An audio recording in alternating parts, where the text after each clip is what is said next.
The movie Hook begins with the premise that Peter Pan has been away from Neverland for so long that he's forgotten who he is. He's all grown up now. He's got 2 children of his own and a high-flying job that leaves him very little time or patience for them. When Captain Hook, Peter's arch-nemesis, who he currently has no memory of, kidnaps his kids, he quickly learns that his attempts to use the logic of his reality to buy them back or threaten legal action aren't going to fly here. Instead, he needs to do the opposite of grow up and rediscover his imagination and his ability to play if he's going to survive and accomplish his objective. Come on, Peter. Pick up your weapon. All right. How much?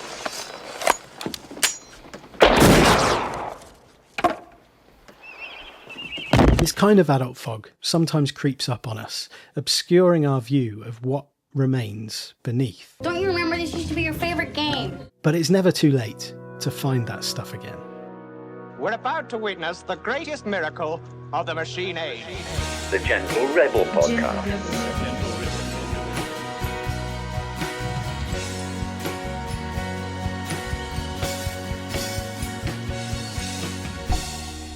I'm so glad you could come. This is going to be such an exciting day. I hope you enjoy it. I think you will. Hi, I'm Andy Mort, and this is the Gentle Rebel Podcast, where we explore the intersection of high sensitivity, creativity, and the effect of the cultures around us on who and how we are. This time last week, I was on the cliff top saying my goodbyes to one of my favourite spots overlooking the Baltic Sea in Espoo, after spending a month or so in Finland. As I did so, I happened upon something that kind of prompted me to play. It was a nest full of abandoned eggs. Well, technically they were small pine and or spruce cones, but that's not what my imagination decided it was going to believe. And so I made a silly video. The cherry on top of the icing being a large slug that I noticed as I was walking back to the apartment. I then had to go back up and find the slug when it occurred to me that, that would be quite a satisfying punchline to the whole situation. Then, after a pretty rapid editing job, I posted the video online and got in the sauna. I don't know whether I should be concerned. I've just taken a little walk up to the cliff top here in Espoo in Finland, and I appear to have stumbled upon some kind of nest. I can't see anything here at the moment. I think there's a load of abandoned eggs. Yeah, if you know what they are, please let me know. I really don't want to just sort of stumble upon a whole herd of whatever has hatched out of these, because that could be terrifying.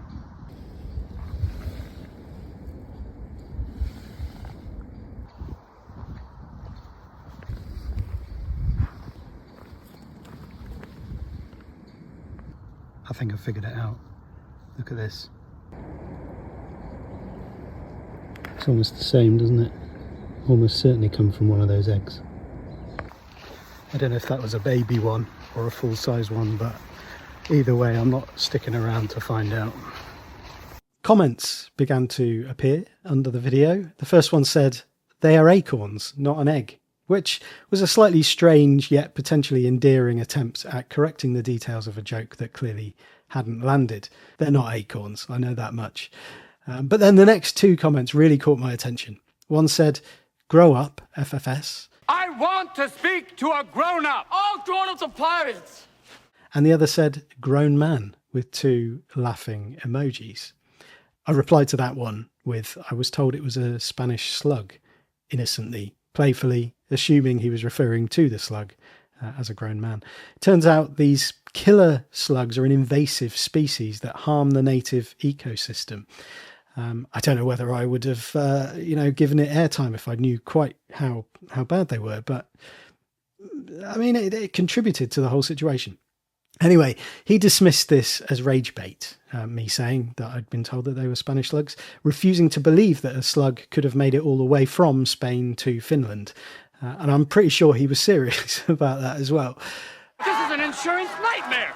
What is this, some sort of Lord of the Flies preschool? But his comment was a helpful reminder that growing up doesn't necessarily equate to knowing better. Then another comment arrived. They are not eggs, it began. I was like, oh, here we go again. What's this one going to be? Anyone can see, it went on. They are turds from a walrus. Look up in the trees and you should see it, unless it has flown away. And I breathed a huge sigh of relief, and I smiled. Especially because it looked like this was a mature, fully grown adult man posting this. And it was like, someone gets it. Someone's come to play too. And that was lovely. And that really made my day. Are you eating it? No, please. It's amazing how much of an impact we can have on other people, including strangers online, for better or worse. It made me think about the power of words and the stories that we create from those words without necessarily realising. Words can give us wings to fly and explore, and they can give us great weight that brings us down to earth with a great thud. My natural childlike spirit tends to express itself through silliness and absurdity. When that element is free to emerge, I know I feel safe, which is an important part of this equation as well. When I got back to the apartment, I knew I could share what I'd made with Tula, who I was staying with. And I was excited to do that. In fact, I was basically giggling as I walked through the door. And even if she didn't understand what on earth it was, and she was confused about what I was banging on about, I knew that she would get it. And our childlike spirit looks different for each of us. Maybe it's collecting things, getting absorbed in researching obscure subjects, role-playing, historical reenactment, making things, nurturing something and watching it change, or getting excited about stuff that you're into and looking forward to. It's not necessarily about being silly or even about playing in the conventional sense. It's about having the freedom to engage with the world in a way that feels naturally ours and naturally us.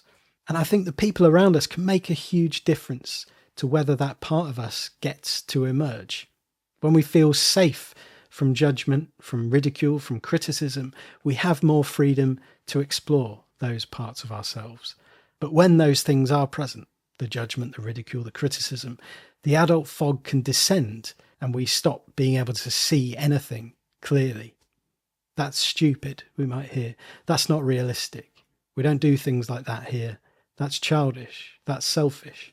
You're showing off. That's unwise. You should know better by now.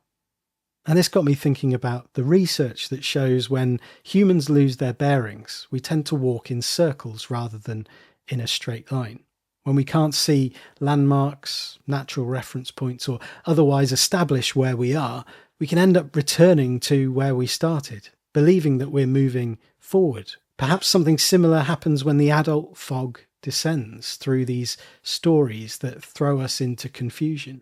It can cause us to lose our bearings and lose sight of the landmarks and reference points that orient us. As a result, we might keep moving, but without our personal bearings, as I say, we can burn lots of energy believing that we're making progress, we're on our way through, we're on our way out, only to find ourselves back where we started again. It's me, I don't understand. Why doesn't he fly? Is it not Peter Pan? He's Peter Pan, all right, Captain. He's just been away from Neverland so long, his mind's been junctified. He's forgotten everything. For highly sensitive people, these fog-inducing stories can leave us particularly stuck. We're often attuned to the social environment, noticing other people's reactions and picking up on subtle signals of approval, disapproval, safety and threat. We can internalise words and judgments that were never directed at us. Don't they realise how silly they look? Someone might say. People like that are so selfish. They never think about the impact of their actions on others. And these judgments can bubble up and resurface when we're about to do something important to us. What would that person think of me? Silly, selfish, childish, thoughtless. And so we might pull back and avoid doing what could upset others. And selfish can pack a special punch. We might absorb the message that addressing our own needs, pursuing something we find meaningful or compelling, or experiencing joy despite the suffering that we see in the news is somehow morally suspect. Yet for most of the sensitive people I've known over the years, thinking of others comes pretty naturally. The trait has care, connection and community baked into it. But things can get foggy if we forever deprioritize our own needs? What does your childlike spirit look like when you're unclouded by that adult fog? How do you come out to play? This is another one of the ideas that I've been exploring around the themes of stuckness and sensitivity over the past month or so. I've got something brewing that I'm going to share probably in a week or so. It's been really nice to gather responses and hear from people about what stuckness looks like and feels like and sounds like for them. There's a whole range of things that have been coming through. So I'm going to create something that looks beyond the classic advice that we hear again and again, to reframe self-limiting beliefs that are making us stuck, and actually to acknowledge the things that genuinely cause stuckness, especially for more sensitive people. You'll find a sign-up form in the description for this episode. So if you sign up there, I'll keep you posted as things develop, and I'll let you know what's going on. Get in touch if you have any questions or comments. And until next time that we speak, remember that you are an artist. The world needs your art. Now go and make somebody's day. Bye-bye. So shines a good deed in a weary world. All the angels in the sky.